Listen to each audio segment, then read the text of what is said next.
My ex blamed me for the firework accident that injured both of us, telling paramedics he was reckless. I stayed quiet. Later, I gave the fire marshal security footage of her new boyfriend setting off illegal fireworks.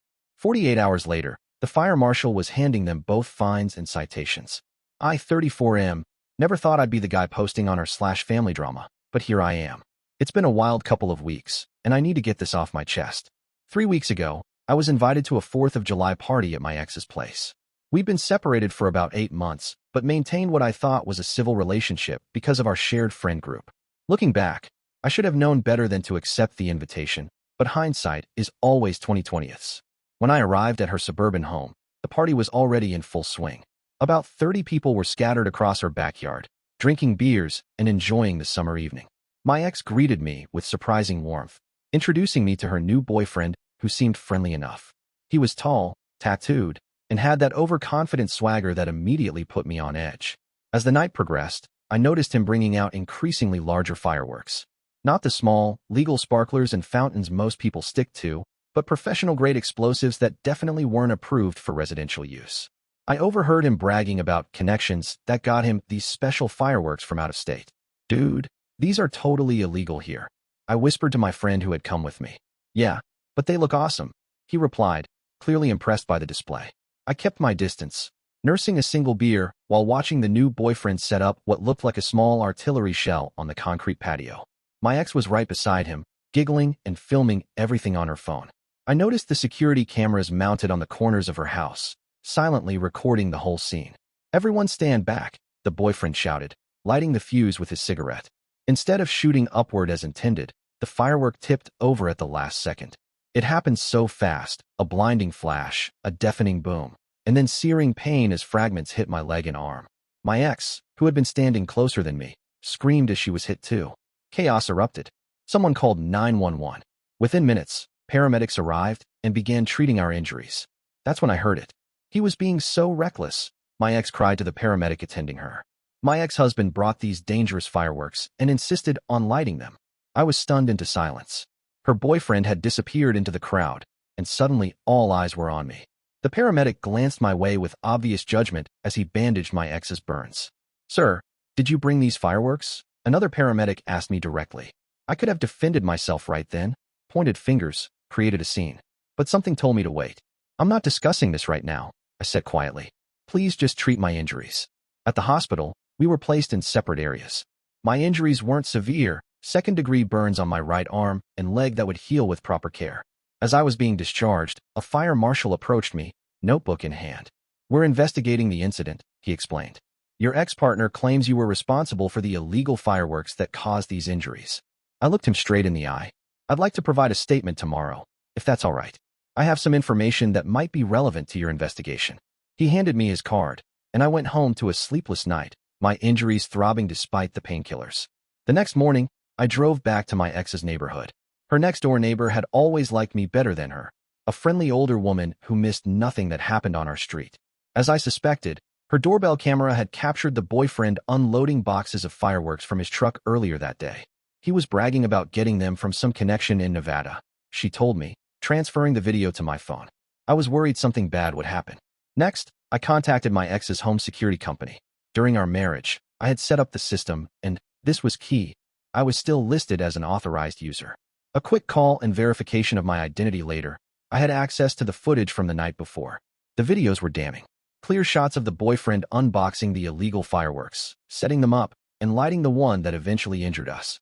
My ex was right beside him the entire time, helping in filming. Not once did I appear in the frame until after the explosion. With this evidence in hand, I contacted the fire marshal. "I have some footage you might want to see," I said. 2 days later, I received a text from a mutual friend who had been at the party. "Holy shit, dude. Fire marshal just showed up at your ex's place with citations. Her boyfriend is in serious trouble for the illegal fireworks.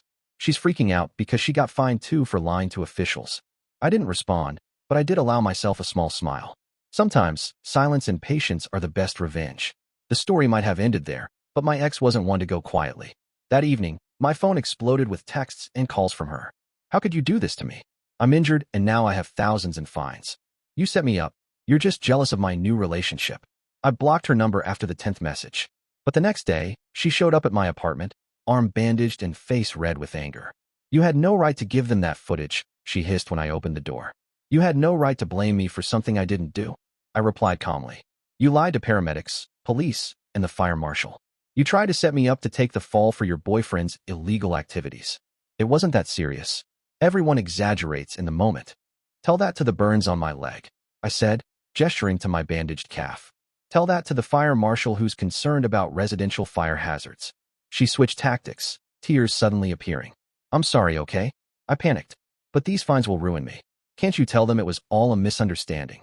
I almost laughed. "A misunderstanding? You deliberately lied and tried to blame me. Actions have consequences. You're enjoying this, aren't you?" she snapped, the tears vanishing as quickly as they had appeared. "I'm not enjoying any of this.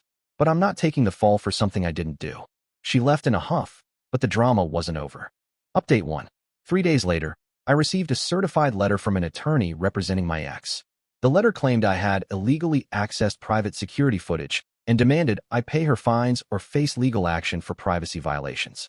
I forwarded the letter to my own attorney, who laughed out loud during our phone consultation. "You were an authorized user on the account, and the footage shows criminal activity that injured you personally. This is a desperate intimidation tactic," he assured me. "I'll handle the response." Meanwhile, my ex's boyfriend was facing more serious consequences. The fireworks he had brought were not just illegal in our state. They were commercial-grade explosives that required special licensing. The fire marshal's investigation had expanded to include the ATF, who were now looking into his connections across state lines. My mutual friends were divided.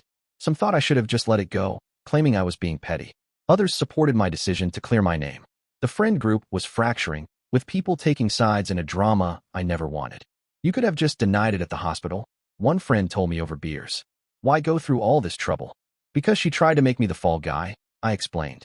"She wanted me to take legal responsibility for something that could have been much worse. What if someone had been seriously injured? What if a child had been hurt?" He nodded slowly, finally understanding. Update 2. A week later, I received another unexpected visitor, the fire marshal himself. "I wanted to thank you personally," he said when I invited him in. "Your evidence didn't just clear your name.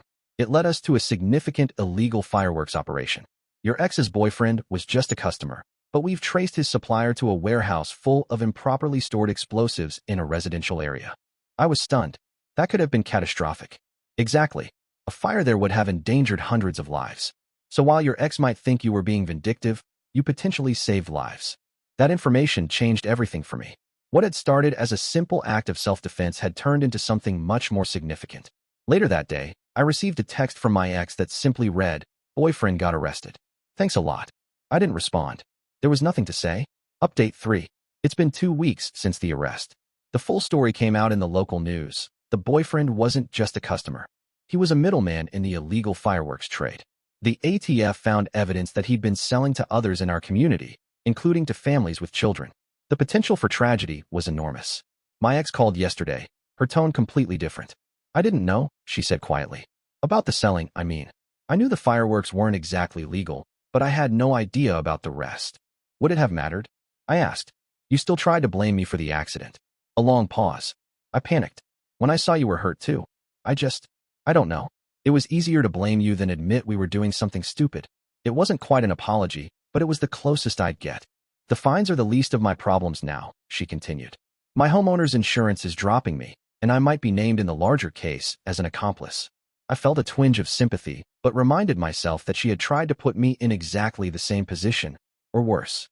"I hope things work out," I said, not knowing what else to offer. "Would you consider telling them I didn't know about his other activities?" she asked, a hint of the old manipulation in her voice. "I can't do that," I replied. "I don't know what you knew or didn't know. I can only speak to what I saw that night." She hung up without saying goodbye. Our mutual friends have largely come around to my side as the full story emerged. The friend who questioned my motives took me out to dinner as an apology. "I didn't realize how serious it was," he admitted. "As for me, my burns are healing well. The scars will fade with time. I've installed my own security cameras at my apartment, a precaution that feels necessary now. Sometimes I wonder if I went too far, if simple denial at the hospital would have been enough. But then I remember the fire marshal's words about the warehouse of explosives, about the lives potentially saved, and I know I made the right choice. The truth has a way of coming to light, even when people try to bury it under lies and accusations. Sometimes you just have to be patient enough to let it happen. And sometimes, The best revenge isn't about getting even. It's about standing your ground and refusing to be someone else's scapegoat.